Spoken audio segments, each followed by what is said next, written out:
जय गुरु जी, शुक्राना गुरु जी। सभी प्यारी संगत को जय गुरु जी। संगत जी, अगर आप इस चैनल पर नए हैं तो चैनल को सब्सक्राइब कर लीजिए ताकि हमारे आने वाले सत्संग आप तक पहुंच सके। जय गुरु जी। गुरु जी का हर पल शुक्राना। संगत जी, गुरु जी कहते हैं कि सत्संग सुनने और सुनाने वाले दोनों का ही कल्याण होता है, इसलिए सत्संग को ध्यान से सुनिए। न जाने इसमें कौन से सवाल का जवाब आपको मिल जाए। संगत जी, गुरु जी की कृपा हो तो क्या नहीं हो सकता। हर परेशानी दूर हो सकती है, असाध्य रोग ठीक हो सकते हैं और जो व्यक्ति मृत्यु की हालत में है वो भी ठीक हो सकता है। तो आइए आज एक ऐसा ही सत्संग हम सुनेंगे। संगत जी, बहुत ही प्यारा सत्संग है जो चंडीगढ़ के अश्वनी शर्मा अंकल का है। गुरुजी से मिलने के बाद मैंने नर्क से स्वर्ग तक की दिव्य यात्रा करी है। मेरी समस्याएं मेरे विवाह के तुरंत बाद ही शुरू हो गई थी।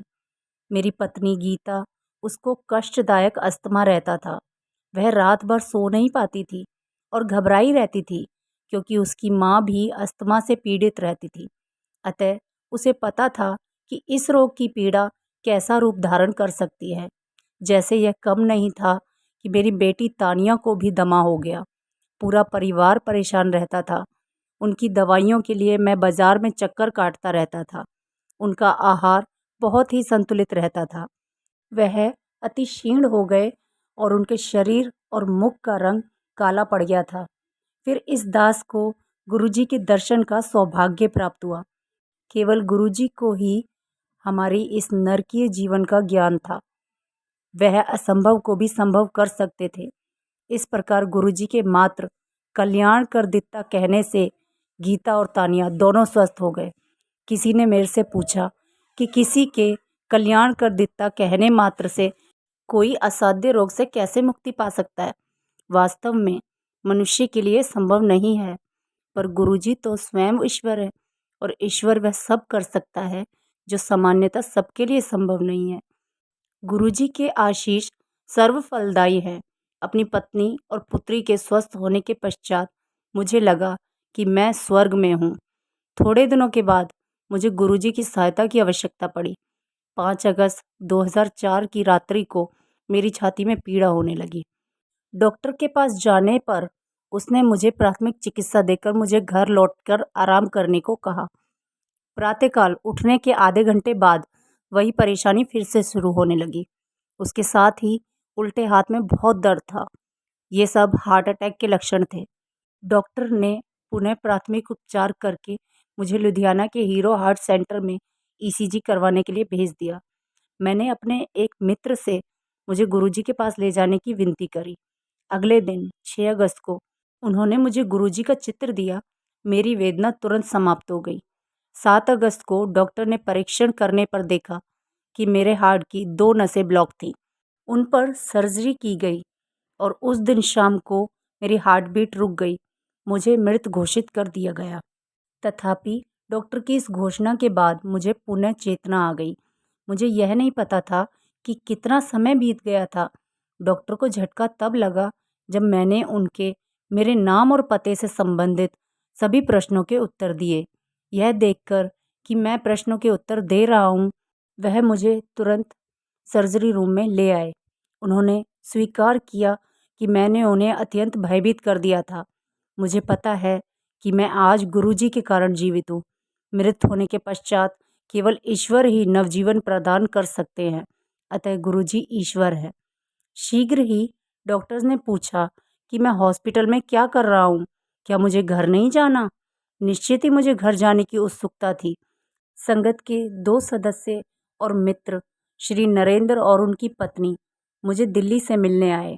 उस समय तक मैं काफ़ी स्वस्थ था और घर आ गया था। 2 सप्ताह के बाद मैं गुरुजी को अपना आभार प्रकट करने के लिए दिल्ली गया। गुरुजी के यहाँ मैंने डॉक्टर के खान पान के परामर्श को नहीं माना और लंगर ग्रहण किया। मैंने टिक्कियाँ और गोलगप्पे प्रसाद के रूप में खाए। अब मैं पूर्णतः संतुष्ट और स्वस्थ हूँ। मैं गुरुजी की कृपा से ही लिख पा रहा हूँ। गुरुजी से मिलने के पश्चात मुझे प्रतीत हुआ कि मुझे इस संसार में सब कुछ प्राप्त हो गया है। मैं अति प्रसन्न और चिंता मुक्त हूँ। गुरुजी ने मुझे अपने अनेक अन्य रूपों में भी दर्शन दिए। अनेकों बार उन्होंने ऐसे असंभव दृश्यों के दर्शन कराए हैं जो सामान्यतः नहीं दिखते। एक दिन जब मैं गुरुजी के पास बैठा था तो गुरुजी मेरे सिर से मेरे शरीर में प्रवेश कर गए। मैंने सोचा कि वह थोड़ी देर बाद बाहर आ जाएंगे, पर ऐसा नहीं हुआ। जैसे ही यह विचार मेरे मन में आया, मैंने देखा कि वह बाहर आए और शिव रूप धारण कर लिया।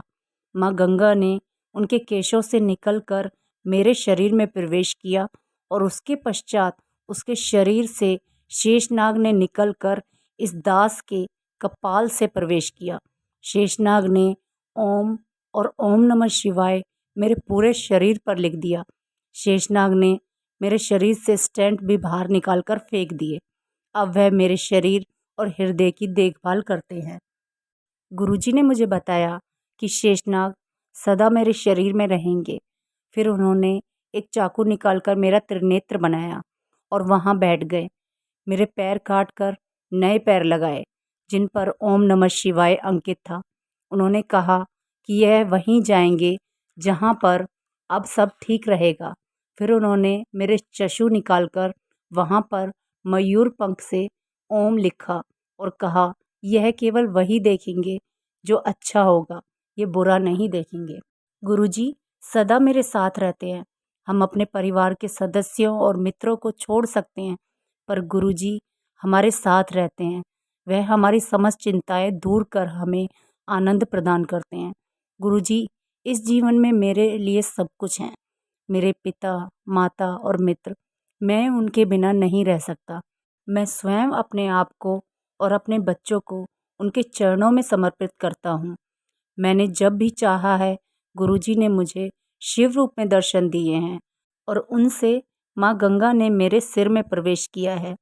एक बार गुरुजी ने शिव रूप में मेरे ऊपर त्रिशूल फेंका, जिसने मेरे शरीर को भेद कर उसके सब ओर एक त्रिकोण बना दिया।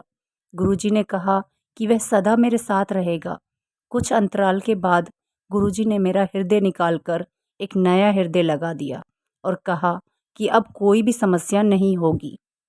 17 मई 2006 को मुझे स्वप्न आया कि दो यमदूत श्वेत वस्त्रों में मेरे पास आए।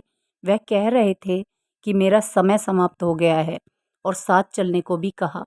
तुरंत गुरुजी प्रकट हुए। उन्होंने यमदूतों को कहा कि मैं उनके साथ नहीं जा रहा हूँ। यमदूतों ने गुरुजी को कहा कि वह मुझे ले जाने के लिए आए हैं। गुरुजी ने कहा कि यद्यपि मेरा समय समाप्त हो चुका है, मैं अभी पृथ्वीलोक पर और रहूँगा। उन्होंने जाने को कहा और वह चले गए मेरे बिना। मैं उठा और समय देखा तो रात के 1:45 बज रहे थे और मेरा हृदय पेंच की भांति कसा हुआ था।